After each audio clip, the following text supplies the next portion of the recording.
Hello friends, so hope you guys are doing great. आप लोग बहुत अच्छे होंगे और प्रिपरेशन अच्छे से कर रहे होंगे। So welcome in this polity Mahasangram episode. So इस वीडियो में डिस्कस करेंगे हम लोग all multiple choice questions which are asked in public service commissions, UPSC और state level public service commission like BPSC और जेपीएससी हुआ और यूपीपीएससी हुआ। इन सब में जितने इंपॉर्टेंट क्वेश्चन हो चुके हैं वो सब हम लोग इसमें डिस्कस करने वाले हैं, ठीक है। और ये सीरीज है पॉलिटी का महासंग्राम है और आज का टॉपिक है the preamble and the source of constitution. दो टॉपिक इंक्लूडेड है इसमें। सो चलिए शुरू करते हैं। So the first question is the concept of judicial review in our constitution has been taken from the constitution of कहाँ के constitution से ये refer किया गया है? Judicial review concept ये USA के constitution से, ठीक है। ऑप्शन बी इसका सही आंसर है। Now next question, question number 2. The constitution of India borrowed the scheme of Indian Federation from the constitution of जो Indian Federation concept है constitution में, वो कहाँ से लिया गया है? वो है constitution of Canada से, ठीक है। ऑप्शन बी इसका करेक्ट आंसर है। Now, अगला question, the federal system with strong centre has been borrowed by the Indian constitution from the federal system का जो कॉन्सेप्ट है वो लिया गया है कनाडा से। ना अगला क्वेश्चन है question number 4, the idea of including the emergency provision, जो इमरजेंसी प्रोविजन है इंडियन कॉन्स्टिट्यूशन में वो कहाँ से बोरो किया गया है? वो वीमर कॉन्स्टिट्यूशन ऑफ जर्मनी, वो जर्मनी से लिया गया, ठीक है। उसके कॉन्स्टिट्यूशन में ये था तो वहां से ये रिफर किया गया है। Now next question number 5, the office of Lokpal and Lokayukta in India is based on which of the following. ये जो कॉन्सेप्ट है लोकपाल और लोकायुक्त का, तो वो किसका कहाँ का कॉन्सेप्ट है? वो है ओम्बड्समैन इन स्कैंडिनेविया, ठीक है। Option B is the correct answer. ना अगला क्वेश्चन है क्वेश्चन नंबर 6, ये मैच द फॉलोइंग है, ओके। तो फर्स्ट है provision of the constitution of India और लिस्ट 1 में और लिस्ट 2 में दिया हुआ है उसके सोर्सेज। तो नाउ सो ये है ऑप्शन ए बी एंड सी, ठीक है। ये मैच द फॉलोइंग करना है, इस पे आप लोग ट्राई करिए और कमेंट में इसका आंसर दीजिए, ठीक है। इट्स और होमवर्क। चलिए अगला क्वेश्चन देखते हैं। अगला question question number 7, the Indian constitution has been certain features, ठीक है, certain features of the constitution of other countries. which country has contributed to the framing of directive principle of state policy? जो directive principle of state policy है उसका कहाँ से reference लिया गया है? वो आयरलैंड का है, ओके। आयरलैंड का कंसेप्ट है, very important one. Now next question, अगला क्वेश्चन है question number 8, which of the following was the biggest source of constitution in India? biggest source of constitution के जो फ्रेमिंग हुआ था गवर्नमेंट ऑफ इंडिया 1935, वहां से इसी के बेस्ड पे इंडियन कॉन्स्टिट्यूशन का हमारा वो पिलर रखा हुआ है, okay. This based on this government of India act 1935। ना अगला क्वेश्चन मैच द फॉलोइंग है, तो item in the Indian constitution है ये जो लिस्ट 1 में और लिस्ट 2 में country from which it has been taken. तो फर्स्ट है India as a union of states with a great power of union, with a greater power of union, ठीक है। ये कॉन्सेप्ट है, तो ये कॉन्सेप्ट कहाँ का? ये concept Canada. Now next question, fundamental rights derive from USA. Now directive principle state policy ये आयरलैंड से कंसेप्ट लिया गया है। ना concurrent list in union state relation, ठीक है। यूनियन स्टेट रिलेशन में जो कंकरेंट लिस्ट है वो कहाँ कंसेप्ट है? वो कंसेप्ट है ऑस्ट्रेलिया, वेरी इंपॉर्टेंट, ठीक है।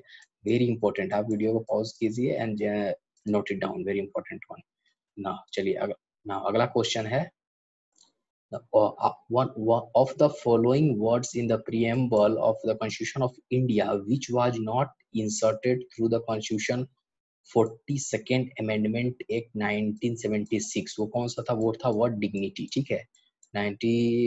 42nd अमेंडमेंट में था वो, उस समय तक इंक्लूड नहीं किया हुआ था डिग्निटी। ना नेक्स्ट अगला क्वेश्चन है, at the time of enactment of constitution which one of the following idea was not included in preamble? जब कॉन्स्टिट्यूशन इनेक्ट हो रहा था, बन रहा था, कौन सा आइडिया नहीं था इंक्लूडेड? वो socialist idea, okay. Option C is the correct answer, very important one, ठीक है। इनेक्टमेंट ऑफ कॉन्स्टिट्यूशन के समय कौन सा नहीं था? ये सोशलिस्ट वाला आइडिया और प्रियम्बल में इंक्लूड नहीं था, वेरी इंपॉर्टेंट वन। अगला क्वेश्चन नंबर 3 देखिए, which amendment act introduce changes in the preamble to Indian constitution? कौन सा अमेंडमेंट जो हुआ था जो कि प्रियम्बल में चेंजेस किए थे, इंडियन कॉन्स्टिट्यूशन के प्रियम्बल में चेंज हुए, तो 47th अमेंडमेंट एक्ट में, ठीक है। 1976 में हुआ था 42nd अमेंडमेंट एक्ट। नाउ अगला क्वेश्चन देखते हैं, question number 4, the preamble of our constitution read India as sovereign, socialist, secular, democratic republic. Okay, option A is the correct answer. ठीक है, SSDR, आप इसका शॉर्ट याद कर सकते हैं, SSDR। चलिए अगला क्वेश्चन है, which amendment of the Indian constitution inserted two word socialist and secular. ये 47 अमेंडमेंट में हुआ था। ठीक है, तो ऑप्शन सी इसका करेक्ट होगा, सोशलिस्ट और सेकुलर वर्ड का इंक्लूड किया था, हुआ था प्रीएम्बल में। Now question number 6, for which one of the following judgment of Supreme Court of India the Keshav Bharati versus State of India cases is considered a landmark। ठीक है, वो for कौन से, फर्स्ट है the religion can not be mobilized for political ends। Now second, abolishing untouchability from the country, and third, right to life and liberty cannot be suspended under any circumstances। Now last option है, the basic structure of constitution as defined in the preamble cannot be changed। yes, option D इसका correct answer है। Now अगला question है, question number 7 देखिए, in which amendment the words socialist, secular and unity integrity of the nation were added to the preamble of constitution। तो 42nd amendment, क्योंकि 42nd में major changes हुआ था। ठीक है, 1976 में मेजर चेंजेज हुआ था preamble of the constitution of India में। ठीक है, तो ये देखिए 46 बीपीएससी एग्जामिनेशन 2014 में ऑलरेडी पूछ भी चुका है क्वेश्चन। ना अगला क्वेश्चन है, consider the following word socialist, democratic, sovereign and secular, choose the response that comes correct in the preamble. कैसे कैसे आते हैं, फर्स्ट होता है सोवर्जिन। ओके, सोवर्जिन, उसके बाद आता है सोशलिस्ट, उसके बाद आता है सेकुलर एंड देन लास्ट में आता है डेमोक्रेटिक। सो ऑप्शन 1 इसका करेक्ट है, ऑप्शन ए। ना अगला क्वेश्चन देखिए, Question 9, the ideals and objective outline, the ideals and objective outlines in the preamble of Indian Constitution have been further elaborated in the chapter on directive principle of state policy, fundamental right and fundamental duties में। ये तीन चीज में उसको further extend किया गया था। तो ऑप्शन सी इसका है करेक्ट आंसर। और क्वेश्चन नंबर 9 बहुत इंपॉर्टेंट क्वेश्चन है, यूपीएससी में 2004 में क्वेश्चन पूछा चुका है। Now next question, which among the following is the correct expression of the term secular in India। secular in India का मतलब क्या था, there is no religion on the state in India। ठीक है, रिलीजन का भेदभाव नहीं, that is the secular। Option D correct है ना। अगला क्वेश्चन है, question number 11, which one of the following describe India as secular state preamble of the constitution। वो मतलब डिस्क्राइब जो इंडिया को कौन डिस्क्राइब करता है, सेकुलर स्टेट, वो preamble of India, Indian constitution, right.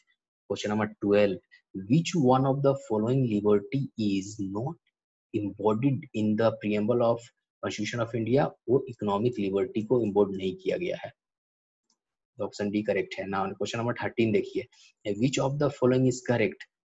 A, social equality is not granted in our constitution। This is wrong, the social equality already exists in our country। This is also wrong, social equality is guaranteed in our constitution। Yes, this is the right, option C is the correct answer। Now question number 14, which one of the following word was not included in the preamble of Indian Constitution in 1975। तो option इसका first fraternity, second सोवर्जिन, सी equality और D integrity. तो इसका correct answer होगा integrity. Okay, now question number next, question number 15 देखिए, the preamble of Indian constitution adopted on 26 November 1949 did not include the, कौन सा उस समय तक नहीं था उसमें, देखिए सोशलिस्ट भी नहीं था, वो बाद में आया था। ठीक है, 42nd अमेंडमेंट, इंटीग्रिटी और सेकुलर ये सब 42nd अमेंडमेंट में ऐड हुआ था। ओके, तो सिर्फ उस समय तक रिपब्लिक था, रिपब्लिक नेशन, राइट। तो इसका आंसर हो जाएगा ए, 1 2 and 3 है करेक्ट ना। अगला क्वेश्चन हो गया, देखिए question number 16, consider the following statement about the preamble of the constitution. Correct statement इसमें से कौन सा करेक्ट है। फर्स्ट बोलता है, the objective resolution proposed by Pandit Nehru ultimately become preamble. ये भी सही है। ठीक है, इट कैन नॉट बी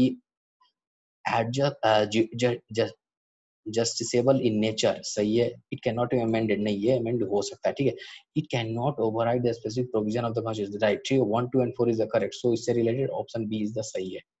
ठीक है ना, अगला क्वेश्चन देखिए, question number 17, which was the exact constitutional status of the Indian republic 26 January 1950 in the constitution inaugurated. उस समय तक था हमारा exact constitution sovereign democratic republic. Okay, option C इसका सही होगा। हाँ, अगला क्वेश्चन देखते हैं, the word secularism was inserted in the preamble of Indian Constitution 42nd amendment में हुआ था। ठीक है, कॉन्स्टिट्यूशनल अमेंडमेंट एक्ट 42 में, तो ऑप्शन बी इसका करेक्ट आंसर है। Now, question number 19 देखिए, the Indian Constitution declares India a secular state. This means the state regards religion as a private affairs of the citizen, does not discriminate on the basis of this, on the religion. So, जहाँ पे religion की पूरी आजादी हो और वो एक private affairs है सिटीजन का, ठीक है, उससे पे कोई भेदभाव और सिटीजन का डिस्क्रिमिनेशन नहीं होना चाहिए। This is the term secular actually, ठीक है, तो ऑप्शन सी इसका सही है। नाउ क्वेश्चन नंबर 20 देखिए, the preamble of the constitution declares India a sovereign socialist secular democratic republic, right, option C इसका करेक्ट होगा। तो ठीक है, hope you like this video. So अगर आप इसका पीडीएफ चाहिए तो टेलीग्राम में हमारा ज्वाइन कर लीजिए, लिंक डिस्क्रिप्शन में दिया हुआ है, वहां से आप डाउनलोड करिए, और नहीं है तो आप उसको हमारा चैनल को सब्सक्राइब भी कर सकते हैं, ठीक है। तो मिलते हैं अगले वीडियो में friend. So see you in the next video. So thanks for watching, have wonderful day.